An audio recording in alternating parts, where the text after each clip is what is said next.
اللہ الرحمن الرحیم۔ آئیے آج آپ کو اسلام کے معاشی نظام کی کچھ حیرت انگیز باتیں بتاتے ہیں۔ بقرعید آنے والی ہے اور جب بھی بقرعید آتی ہے آپ بہت سارے لوگوں کو، لبرل اور سیکولر لوگوں کو یہ پروپیگنڈا کرتے سنتے ہیں کہ صاحب کیا ضرورت ہے اتنے جانور قربان کرنے کی، کوئی اسکول بنوا دیں، کسی مدرسے میں تعلیمی ادارہ بنوا دیں، غریبوں کو کھانا کھلوا دیں، کسی کے گھر راشن دے دیں، اتنا قربانی کر کے جانوروں کو مارنے کی کیا ضرورت ہے۔ وہ جاہل نعوذ باللہ اپنے آپ کو اللہ سے زیادہ عقل مند سمجھتے ہیں، اللہ کی حکمتوں کو نہیں جانتے۔ آج آپ کو تھوڑا سا اللہ تعالیٰ کی حکمت اور راز بتاتے ہیں جو اس نے اپنے احکامات میں پوشیدہ رکھی ہوئی ہیں۔ صرف پاکستان کی اگر بات کریں تو بقرعید پر تقریباً 15 سے 20 لاکھ چھوٹے بڑے جانور قربان کیے جاتے ہیں، اور ان کی قیمت تقریباً، چونکہ انڈاکومنٹڈ اکانومی ہے، ظاہر ہے کسی نے بینک ٹرانسفرز تو نہیں ہوتے، کوئی ڈاکومنٹڈ اکانومی نہیں ہے، غریب کاشتکار یا جانوروں کو پالنے والا لے کر آتا ہے منڈی میں، وہاں سے بیچتا ہے، پھر تقریباً اندازہ یہی ہے کہ 50 ارب سے لے کر 100 ارب تک، تقریباً 1 کھرب روپے کے جانور پاکستان میں ان 3-4 دنوں کے اندر فروخت ہوتے ہیں، اور پھر اربوں روپیہ کا کاروبار اس کے ساتھ ہوتا ہے کہ جو چارہ بیچتے ہیں، وہ لوگ جو ٹرانسپورٹرز ہیں کہ جو جانوروں کو شہروں تک پہنچاتے ہیں یا منڈی سے آپ کے گھر تک لے کر آتے ہیں، پھر اس کے بعد قصائی ہیں جو اس کو ذبح کرتے ہیں، اس کے بعد کھالوں کا کاروبار ہوتا ہے۔ یہ سب ملا کر پورا انڈسٹری جو بنتی ہے اس کی تقریباً 2 کھرب روپے کے آس پاس، یہ بلکہ اس سے بھی زیادہ، بعض اپروکسیمیٹس یہ ہیں۔ سوچئے یہ سب کا سب پیسہ تقریباً 200 ارب روپیہ یا 300 ارب روپیہ امیروں کی جیبوں سے نکل کر 100% غربا میں تقسیم ہوتا ہے پورے معاشرے میں، کیونکہ جانوروں کا کاروبار کرنے والے بھی، ٹرانسپورٹرز بھی، چارہ بیچنے والے بھی، چھریاں اور ٹوکے بنانے والے بھی، اور اس کے بعد کوئلے بیچنے والے، اور اس کے بعد باربیکیو کا سامان تک بیچنے والے، اور اس کے بعد غریب جو کھاتے ہیں گوشت، 100% اتنا بڑا رزق یہ غربا میں تقسیم ہوتا ہے پورے ملک میں۔ اتنی بڑی ویلفیئر سکیم چلتی ہے یہ، دنیا کی کوئی حکومت کتنے بھی ریاست کی طاقت استعمال کر لے، ایک دن میں لوگوں کو یہ مجبور نہیں کر سکتی کہ 200 سے 300 ارب روپیہ آپ نکال کر غریبوں میں تقسیم کر دیں۔ صرف اللہ کے ایک حکم کے اوپر پوری قوم کرتی ہے۔ حکومت مر جاتی ہے لوگوں سے ٹیکس نکلوانے کے لیے، لوگ ٹیکس نہیں دیتے، حکومت سختیاں کرتی ہے لوگوں پہ، قوانین بناتی ہے، خون چوس لیتی ہے، لوگ اپنی جیب سے پیسہ نہیں نکالتے۔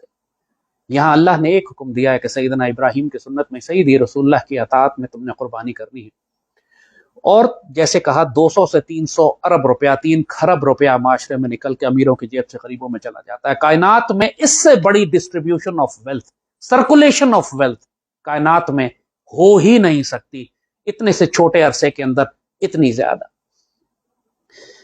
پوری دنیا کا جو آج کیپٹلسٹ معاشی نظام ہے، لاک ڈاؤنز کے بعد خاص طور پر جب انہوں نے پوری دنیا کا اکنامک اور بزنس تباہ کر دی ہیں، نوکریاں تباہ ہو گئی ہیں کروڑوں کی تعداد میں، مڈل اور اسمال بزنس تو بالکل تباہ ہو کر رہ گئے، تقریباً $2 ٹریلین غربا کی جیب سے نکل کر $2 ٹریلین امیر ہوئے ہیں۔ یہ اوپر کی جو کلاس ہے، ان کے جو انٹرنیشنل منی لینڈرز ہیں یا بینکرز ہیں یا ملٹا نیشنلز ہیں یا آئی ٹی کمپنیز ہیں دنیا کی، 2 ٹریلین 2000 ارب ڈالر غربا سے جیبوں سے نکالا انہوں نے، اور 2000 ارب ڈالر امیروں کی دولت میں اضافہ ہوا۔ پوری دنیا میں حکومتیں اس وقت سٹرگل کر رہی ہیں، یہ حکومت بھی ہماری احساس پروگرام چلا رہی ہے، بل گیٹ سے پیسہ لاتی ہے، غریبوں کو بانٹتی ہے تھوڑا سا، لیکن کیا کوئی احساس پروگرام، کوئی دنیا کا ریلیف پروگرام، کوئی بے نظیر سپورٹ پروگرام اس نظام کا مقابلہ کر سکتا ہے جو اللہ نے قائم کیا ہوا ہے؟ یہ وجہ ہے کہ آپ کو اللہ سے زیادہ ہوشیار بننے کی ضرورت نہیں ہے، قربانی کریں، جانوروں کو اللہ کی راہ میں قربان کریں۔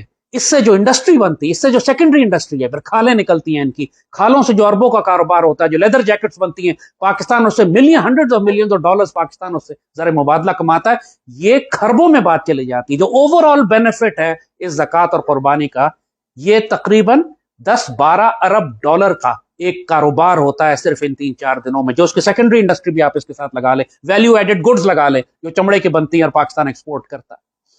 سوچئے یہ صرف اللہ کے ایک حکم کے اوپر۔ یہی بات حکومت وقت کو سمجھ میں نہیں آتی، یہ چاہتے ہیں کہ ملک کی معیشت ٹھیک کریں، لیکن اللہ اور اس کے رسول کے ساتھ جنگ کر کے۔ ایسا تو ممکن نہیں ہے. مثال آپ کو قربانی کے دینے کی مقصد یہی تھا کہ آپ کو بتائیں کہ اللہ تعالیٰ نے جو احکامات اپنے اکنامک سسٹمز کے دیے ہوئے ہیں، یہ کفر کے نظام میں لوگوں کی جیبیں کاٹتے ہیں انکم ٹیکس لگا کر.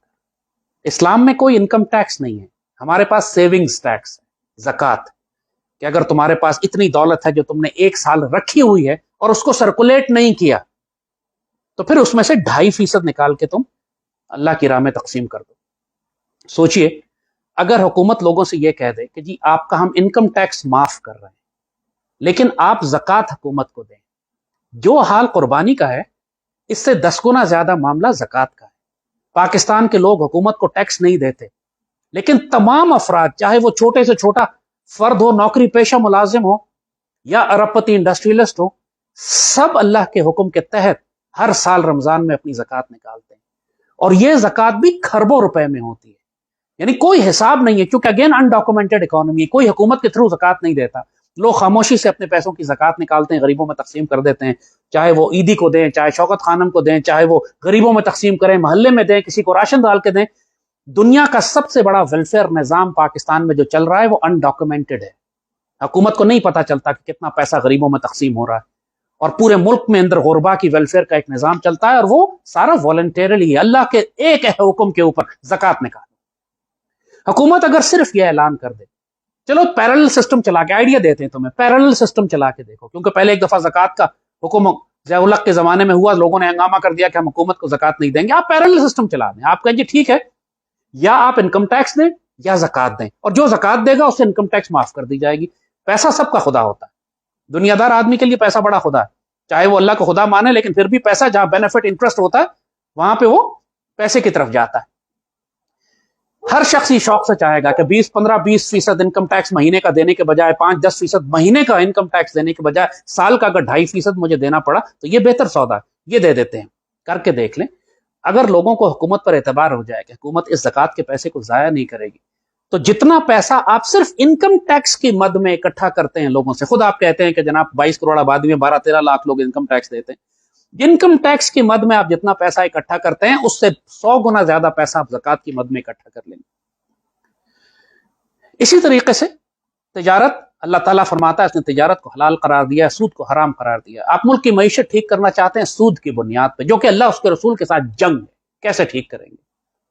آپ یہ کہتے ہیں کہ انٹرنیشنل نظام مالیاتی فنڈ کے ساتھ، IMF کے ساتھ، سب کے ساتھ ہمیں مجبوراً سود پہ کام کرنا پڑتا ہے. چلو ملک کے اندر تو تم سود ختم کر سکتے ہو نا، ریاست کے ادارے تو ایک دوسرے کے ساتھ سود ختم کر سکتے ہیں.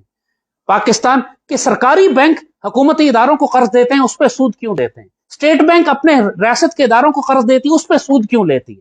یہاں سود کو تم ایک کانسیپٹ، ایک تصور کے طور پر حرام کر کے اللہ اس کے رسول کے خلاف جنگ کہہ کے ختم کرنے کی کوشش تو کرو.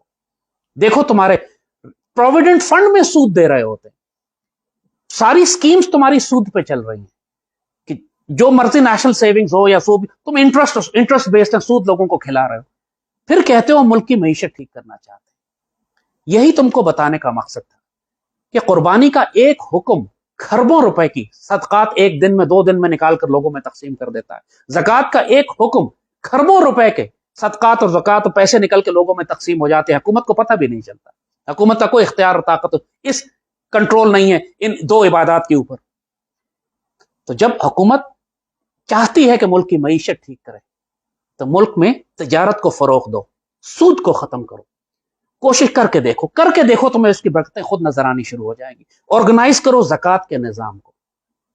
صرف لوگوں کو یہ یقین ہونا چاہیے کہ یہ حکومت زکوٰۃ کو حرام ضائع نہیں کرے گی. لوگ حکومت کو زکوٰۃ دیں گے. جو تم انکم ٹیکس میں 100-200 ارب روپیہ جمع کرتے ہو، تمہیں 1000 ارب روپیہ صرف زکوٰۃ کا مل جائے گا اگر لوگوں کو تم پر اعتبار ہو گیا تو.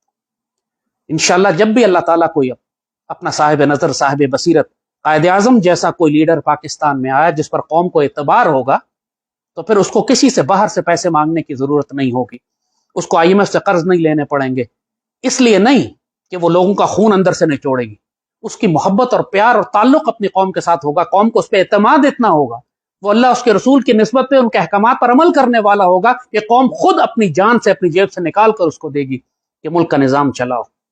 زمین اپنے خزانے اگلے گی، لوگ اپنی جیبوں سے نکال کر دیں گے. لیکن بات یہی ہے، حکمران پر اعتبار ہونا چاہیے. قائد اعظم جب مسلم لیگ کے لیے چندے کی اپیل کرتے تھے تو اسکولوں کے طالب علم اپنی جیب خرچ 2 روپے 2.5 روپے قائد اعظم کو بھیجتے تھے اور کہتے تھے آپ پاکستان کا کام کریں، ہم اور پیسے بھیجیں گے آپ کو. اتنا اعتبار تھا بچوں کو قائد اعظم ہر ایک کی رسید بھیجا کرتے تھے، ایک ایک پائی کی رسید ہوتی تھی قائد اعظم کے پاس کہ یہ مسلمان کا پیسہ. قائد اعظم جب اپنے کمرے سے نکلتے تھے دفتر کے، لائٹیں آف کرتے تھے، اور جب سٹاف کہتا تھا سر چلنے دیں کیا فرق پڑتا ہے، کہتے یہ میرے گھر کا پیسہ نہیں ہے، یہ پاکستان کا پیسہ ہے. اتنا سا کردار بھی اگر کوئی حکمران دکھا دے کہ گھر سے کمرے سے نکلتے ہوئے لائٹ آف کر دے، منافقت نہ کرے، ڈرامے بازی نہ کرے کیمرے کو دکھانے کے لیے اور باقی زندگی عیاشی میں کاٹ رہا ہو. منافقت بھی ہمارے حکمرانوں کو بڑی، بھٹو بھی ننگے پاؤں چلا کرتا تھا دکھانے کے لیے دنیا کو کہ میں بڑا سوشلسٹ ہوں، مگر دنیا کا سب سے بڑا بدکار خائن حکمران. ہمارا المیہ یہی ہے کہ یہ قوم یتیم ہے آج بھی. مقصد آپ کو یہی بتانے کا تھا کہ اس پاکستان کو ٹھیک کرنا کوئی بڑی بات نہیں ہے اگر اللہ کے احکامات آپ نازل کر دیں، آپ نافذ کر دیں. یہ قوم ساری خوشحالی چاہتی ہے لیکن شریعت نافذ کر کے نہیں. کہتی ہے شریعت نافذ نہ کرو، کفر، سود، ربا، جھوٹ، مکاری، فریب، انکم ٹیکس، خون چوسنے کا نظام ہو اور اس سے خوشحالی آ جائے ملک میں. یہ امر محال ہے، ایسے نہیں ہوگا. حکمران بھی سن لیں، قوم بھی سن لیں. اگر چاہتے ہو کہ خوشحالی آئے تو اللہ کے احکامات پہ عمل کرو. تم صرف گناہگار ہونے کے باوجود صرف 2 احکامات پہ عمل کرتے ہو، قربانی پہ اور زکوٰۃ پہ، اور دیکھو اس کی وجہ سے پورے ملک کا نظام چل رہا ہے اور باقی ویلفیئر ہو رہی ہے، ان کی کفالت کا بندوبست ہو رہا ہے. یہ اللہ کے احکامات کی برکت دیکھو. اب ذرا سود ختم کر کے دیکھو. اب کوشش کرو کہ تجارت کو فروغ دو، کوشش کرو کہ ملک میں ربا کا نظام ختم کرو، کوشش حکومت یہ کرے کہ وہ بچت کرے، اپنے آپ کو سادہ رکھے. تو دیکھیں آنے والے وقت میں اللہ تعالیٰ کس طرح زمین کے خزانے کھولتا ہے. ہمیں کسی سے مانگنے کی ضرورت نہیں ہوگی، قوم کافی ہے سنبھالنے کے لیے، لیکن اگر حکمران پر اعتبار ہو. اللہ پاکستان کو ایسے حکمران عطا فرمائے. پاکستان زندہ باد.